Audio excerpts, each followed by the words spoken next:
इस तमाम जानकारी के लिए अपनी नजर आप इस पर बनाकर रखिएगा। चलिए आगे बढ़ते हैं। यूपी से बड़ी खबर है, जहां यूपी में अवैध धर्मांतरण मामले में बुलडोजर कार्रवाई देखने को मिली है। दरअसल छांगुर के भतीजे के घर पर अब बुलडोजर एक्शन हुआ है। बलरामपुर के उतरौला वाले घर पर ही कार्रवाई की गई है। प्रशासन पहले ही नोटिस दे चुका है। छांगुर का भतीजा सबरोज जेल में बंद है और आपको बताएं कि छांगुर के करीबियों और परिजनों के खिलाफ बुलडोजर कार्रवाई अमल में लाई जा रही है। तो ये देखिए, बलरामपुर के उतरौला वाले घर पर ये कार्रवाई हुई है।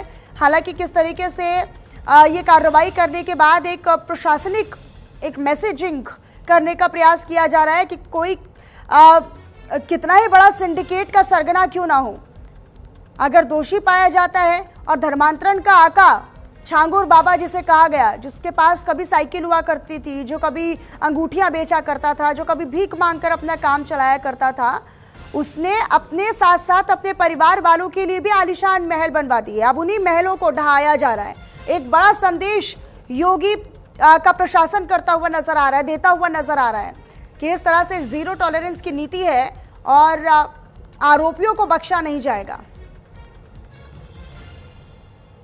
साहबदीन यादव मेरे साथ लखनऊ से जुड़े हुए हैं इसी पर अधिक जानकारी के साथ। साहबदीन, जरा बताइएगा फिलहाल, क्योंकि हम एक एक कर पहले छांगुर का घर ढहाया गया बुलडोजर से, उस पर एक्शन हुआ और अब उनके करीबियों पर भी एक्शन हो रहा है। बिल्कुल मनीषा, देखिए सबरोज पहले से ही आरोपी इसमें था और ना सिर्फ एक जगह बल्कि दो जगह इस 2 एफआईआर में इसका नाम था। इससे पहले आजमगढ़ में जो 18 लोगों पर नामजद एफआईआर हुई थी उसमें भी सबरोज नामजद था और उस समय भी इसके ऊपर एफआईआर दर्ज हुई थी। और उसके बाद यूपी एटीएस ने भी सबरोज के नामजद एफआईआर करके उसको गिरफ्तार किया था। फिलहाल वो जेल में बंद है, लेकिन अब जो इस समय जो कार्रवाई हो रही है बुलडोजर की वो बलरामपुर में हो रही है, उतरौला क्षेत्र में। देखिए, ये जो सबरोज है ये छांगुर का भतीजा है और ये बड़ा नेक्सस ये भी संभालता था। छांगुर बलरामपुर में अपना साम्राज्य स्थापित कर रखा था और सबरोज जो है ये आजमगढ़ में अपना धर्मांतरण वाला जो खेल था वो फैला रहा था और उसको मजबूती से वहां पर धर्मांतरण कर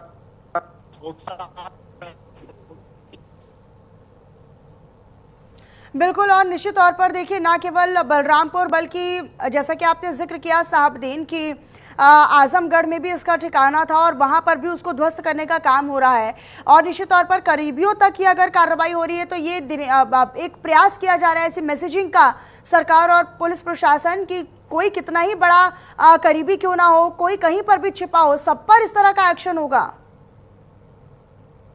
बिल्कुल मनीषा, देखिए जब से इस मामले की शुरुआत हुई है लगातार पुलिस पूरी तरह से एक्शन में है, एटीएस पूरी तरह से एक्शन में है और लगातार ये जो छांगुर से जुड़े जितने भी गुर्गे हैं उनको कोशिश कर रही है कि उनको पकड़कर उनके खिलाफ कड़ी से कड़ी कार्रवाई करने की। पहले देखिए छांगुर के घर पर बुलडोजर चला, अब उसके भतीजे के घर पर ये वही काली कमाई है जो धर्मांतरण के खेल से कमाई गई थी। बलरामपुर से लेकर आजमगढ़ तक इसका नेक्सस था, वो लगातार धर्मांतरण करा रहा था और छांगुर के गिरोह में ये बहुत ही एक्टिव था क्योंकि ये छांगुर का करीबी था, रिश्तेदार था, भतीजा था।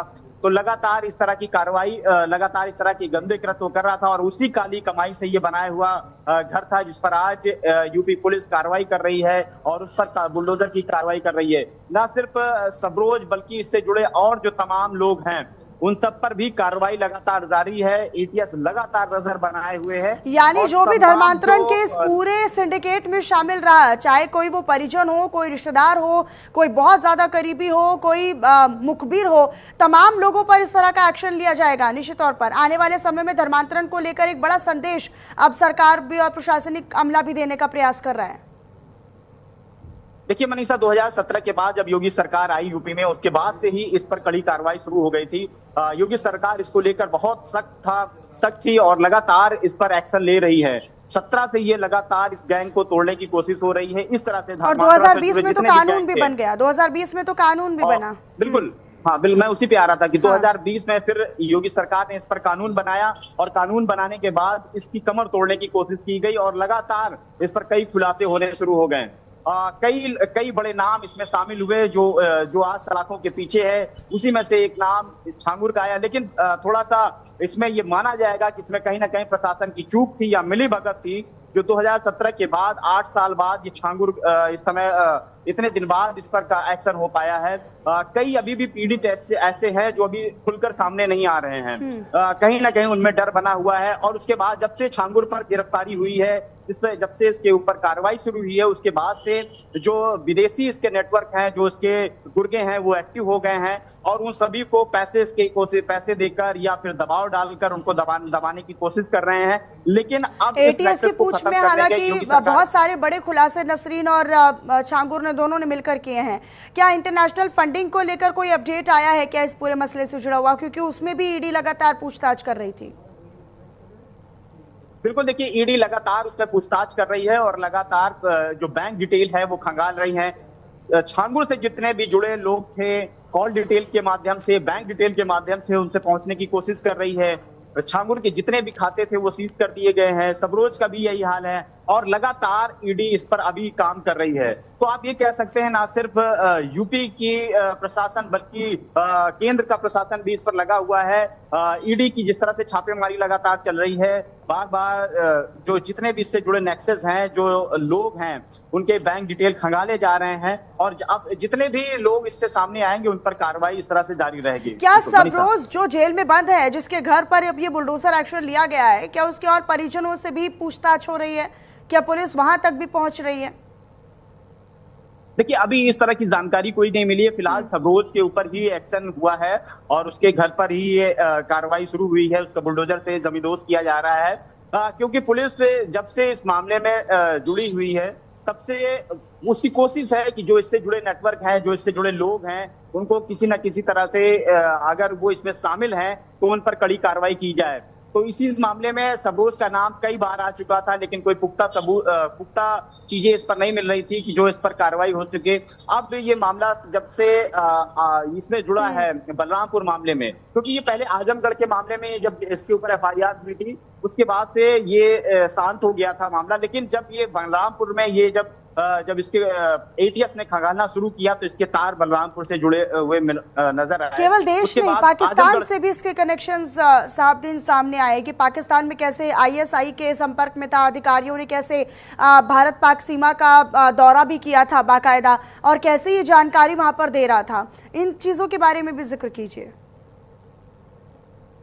देखिए छांगुर गैंग जो छांगुर है वो बहुत बड़ा उसका नेटवर्क था। विदेश से लेकर देश में तो उसने ऐसा नक्सस फैला रखा था कि सोचिए यूपी में 8 साल सरकार होने के बावजूद उसने प्रशासन को किस तरह से अपने कब्जे में कर रखा था कि प्रशासन भी उसके खिलाफ कोई एक्शन नहीं लेना चाह रहा था। न सिर्फ यूपी में बल्कि देश में भी कई जगह इसने इस तरह के काम किए हैं। विदेश तो जो फंडिंग आती थी उस चीज का पूरी तरह से खुलासा हो गया, एक्सपोज हो गए हैं उसमें कि इसको विदेशी फंडिंग होती थी। यही कारण है कि लगातार इस पर जो इसके बैंक डिटेल के जो लेन देन हुई है उसमें पूरा एक खुलासा हो गया है कि विदेशों से इसके फंडिंग हुई है। और उसमें साफ जिक्र था कि इसमें एक पूरी डिटेल निकाली गई कि किस वर्ग को अगर आप धर्मांतरण कराते हैं तो किससे कितना पैसा मिलेगा और किस हिसाब से पैसा। और बड़ी बात ये रहती थी कि जिसका धर्मांतरण किया जाता था उसको कोई पैसा नहीं मिलता था, उससे जो सिर्फ धर्मांतरण कराने का पैसा पूरा छांगुर उठाता था। और यही कारण है कि एक रोड पर चलने वाला एक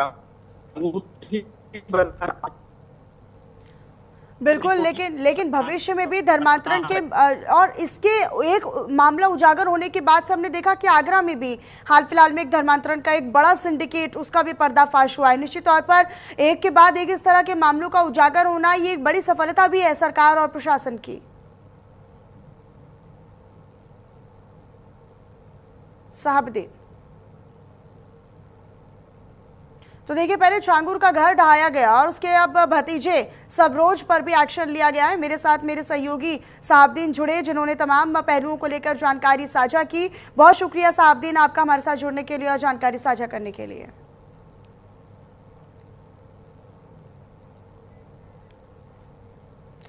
चलिए अगली खबर का रुख कर लेते हैं। दरअसल मालदीव का राष्ट्रीय दिवस समारोह आज है और ऐसे में बतौर मुख्य अतिथि प्रधानमंत्री नरेंद्र मोदी इसमें शामिल होने वाले हैं। मालदीव पीपल